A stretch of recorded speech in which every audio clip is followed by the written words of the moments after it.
আলাইহিস সালামের পায়ে একবার একটা লাল পোকা কামড় দিয়েছে, লাল পিঁপড়া। লাল পিঁপড়া কামড় দিলে খুব আরাম লাগে না? কি লাগে? হ্যাঁ, জলে না?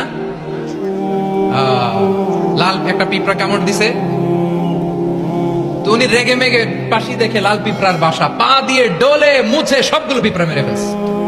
এই ঘটনাটা আল্লাহ ঘটিয়েছেন। এজন্য মুসা আলাইহিস সালাম ছিলেন কালিমুল্লাহ, সরাসরি আল্লাহর সাথে কথা বলতেন। তিনি আল্লাহকে জিজ্ঞেস করেছিলেন, আল্লাহ তুমি যখন কোন জনপদে আযাব পাঠাও, শাস্তি দাও, ওখানকার শুধু জালেমরাই তো মরে না, ভালো মানুষগুলাও মরে, তো আযাব দিবা মুশরিকদের উপর দিবা, অবাধ্যদের উপর দিবা, ভালো মানুষগুলারে মারো কেন?